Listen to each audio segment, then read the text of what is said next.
Graça e paz em nome do nosso Senhor Jesus Cristo, amando nossos inimigos, uma tarefa divina. Mateus capítulo 5, versículos 38 a 43, nosso oitavo fundamento para vivermos uma vida verdadeiramente cristã, uma vida que impacta o outro, impacta o próximo. Diz assim o texto: ouvistes que foi dito, olho por olho e dente por dente. Eu, porém, vos digo que não resistais ao mal, mas se qualquer te bater na face direita, oferece-lhe também a outra. E ao que quiser pleitear contigo e tirar-te a túnica, larga-lhe também a capa. E se qualquer te obrigar a caminhar uma milha, vai com ele duas. Dá a quem te pedir, e não te desvies daquele que quiser que lhe emprestes. Ouvistes que foi dito: amarás o teu próximo e odiarás o teu inimigo. Eu, porém, vos digo: amai a vossos inimigos, bendizei os que vos maldizem, fazei bem aos que vos odeiam e orai pelos que vos maltratam e vos perseguem, para que sejais filhos do vosso Pai que está nos céus. Porque faz que o seu sol se levante sobre maus e bons, e a chuva desça sobre justos e injustos. Pois se amardes os que vos amam, que galardão tereis? Não fazem os publicanos também o mesmo? E se saudardes unicamente os vossos irmãos, que fazeis demais? Não fazem os publicanos também assim? Sede vós, pois, perfeitos, como é perfeito o vosso Pai que está nos céus. Que texto fantástico! Com muitas nuances, muitos aspectos para abordar. Entretanto, nós havemos de ver apenas alguns no que diz respeito ao amar os nossos inimigos. Já dizia a cultura judaica: ame o seu próximo e odeie o seu inimigo. Os nossos tempos, e depois de 21 séculos depois de Cristo, de mais de 2000 anos, parece que não mudou muita coisa. Ainda abraçamos esta cultura de amar o nosso amigo, amar o nosso próximo e odiar o nosso inimigo. Foi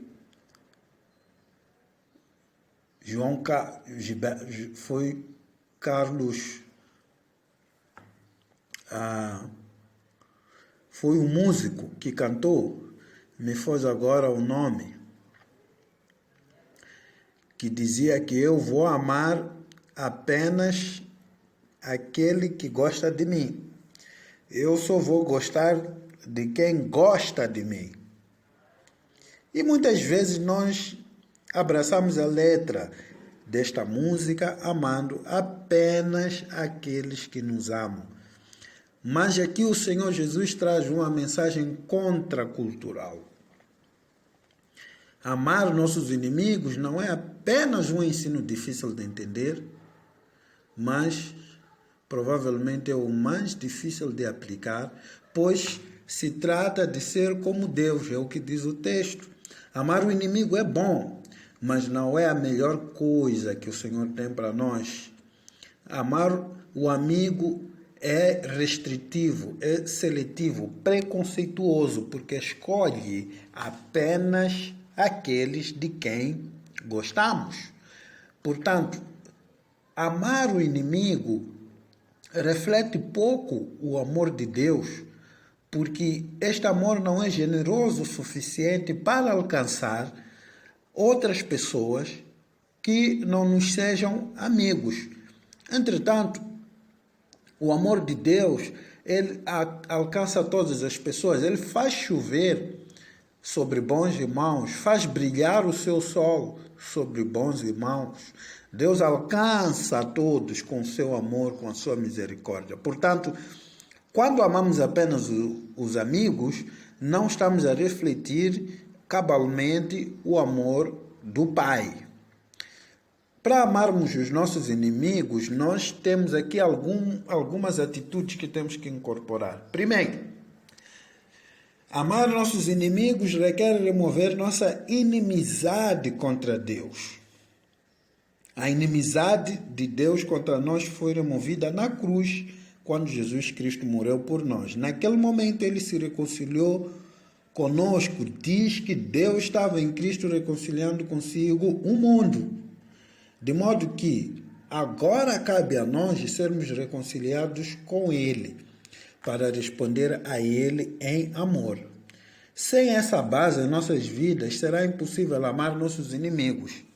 Sem recebermos o amor do Pai, sem esse transbordar do amor de Cristo nos nossos corações, somos impotentes para amar o nosso inimigo.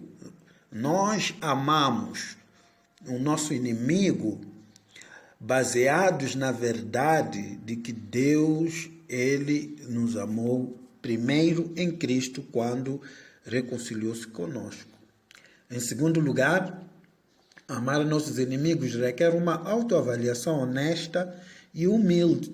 Essa avaliação foi feita por Alexandre, quando disse: se ao menos houvesse pessoas más em algum lugar cometendo atos malignos, era necessário apenas separá-las do resto de nós e destruí-las.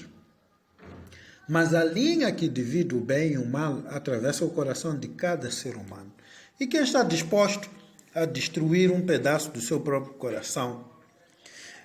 Quando nós dissemos que há um chamado da parte de nosso Senhor Jesus Cristo a amar o inimigo, não estamos a dizer que seja das coisas mais fáceis. Há que sermos honestos e humildes e entendermos que em algum momento nós gostaríamos que os nossos inimigos fossem destruídos, que eles fossem separados de nós, que não cruzassem o nosso caminho, mas nós não devemos fazer isso. Mas é importante, sim, apesar de não abraçarmos essas ações, é importante reconhecermos honestamente os nossos sentimentos e com humildade tratarmos aqueles que nos são menos queridos. Em terceiro lugar, amar o nosso inimigo requer morte de si mesmo. Amar nossos inimigos exige a morte do eu, no nível mais alto. Nos obriga a estar do lado de todas as pessoas. Não importa o que façam para provocar uma reação diferente. Imagina uma filha rebelde. Imagina um pai não convertido. Imagina um chefe arrogante que o marginaliza. Imagina quantas vezes nós teremos que morrer para nós mesmos para aceitar a convivência de uma filha rebelde, que mesmo estando numa casa em que não paga nenhuma conta, mesmo estando numa casa em que não faz nenhum, nós assim, mesmo assim ainda temos que aguentar uma filha gerada das nossas entranhas, temos que aguentar as suas rebeldias, a sua arrogância. Imagina um pai não convertido com todos os hábitos de uma vida degenerada, de uma vida sem Deus, com maus comportamentos, abusivo. Imagina o sacrifício de amar alguém assim. Ou um chefe arrogante, que temos que lidar com ele todos os dias, 8 horas por dia de trabalho. Mas mesmo assim, somos desafiados pelo Senhor a amá-lo. Amar os nossos inimigos requer a morte de nós mesmos. Esse é o modelo de Cristo, amor sacrificial. Cristo morrendo por nós e nós morrendo pelos outros. E esse outro, um inimigo. Em quarto lugar, amar nossos inimigos não significa confiança inequívoca. Precisamos entender que os inimigos que nos feriram perderam o direito à nossa confiança. Possivelmente ganharão nossa confiança novamente com o andar do tempo. Mas amar inimigos não significa que ainda nutrimos por eles confiança. Essa confiança foi traída porque esses inimigos, quando eles tornam-se nossos inimigos, porque de alguma forma nos ferem, é importante não deixarmos ser vitimados novamente. Embora tenhamos a responsabilidade de amar nossos inimigos, é importante, queridos irmãos, entendermos que essa responsabilidade não pesa totalmente sobre os nossos ombros. Nós não temos toda a responsabilidade de amar os nossos inimigos. Nós temos parte dessa responsabilidade. Essa responsabilidade deve também ser compartilhada por aquele que é amado, de tal forma que seja constrangido a agir da mesma forma, quer conosco, quer para com os outros. Em quinto lugar, amar nossos inimigos é possível somente por meio da graça de Deus. Sem a graça de Deus não é possível. Não devemos minimizar a dificuldade de amar nossos inimigos, nem negligenciar as emoções envolvidas nisso. É, humanamente falando, impossível. É só pela graça de Deus. Quando lembramos que o valor das pessoas reside no fato de serem criadas à imagem de Deus, somos capazes de sentir compaixão por elas. Somos capazes de tratá-las com dignidade. Imagina, por exemplo, o julgamento que ocorreu no Tribunal da África do Sul, em que uma mulher negra de mais de 70 anos, ela estava diante de um homem de cor branca, um certo homem chamado Van der Broek. Van der Broek era foi um polícia abusivo. Van der Broek havia havia disparado a queima-roupa um tiro mortal para o filho e o esposo dessa senhora que agora, com mais de 70 anos, estava a assistir o julgamento em tribunal deste homem acusado. Ele confessou todos os crimes, ele assumiu que, de facto, não só havia disparado mortalmente a queima-roupa contra o filho, como havia espancado o seu esposo e depois derramou gasolina em seu corpo e incendiou. E enquanto aquele homem negro morria incendiado, as últimas palavras que ele conseguiu dizer, segundo os colegas desse policial abusivo, foi: Pai, perdoe-os. Quando a mulher parou naquele tribunal e ouviu as confissões de Van der Broek, ela ficou paralisada, ela ficou seca. E um membro da Comissão de Verdade e Reconciliação da África do Sul virou-se para aquela mulher de mais de 70 anos e perguntou à mulher: o que queres que seja feito a esse homem que destruiu a sua família, tirou a vida do seu filho e do seu esposo? Aquela mulher respondeu e disse: eu quero 3 coisas.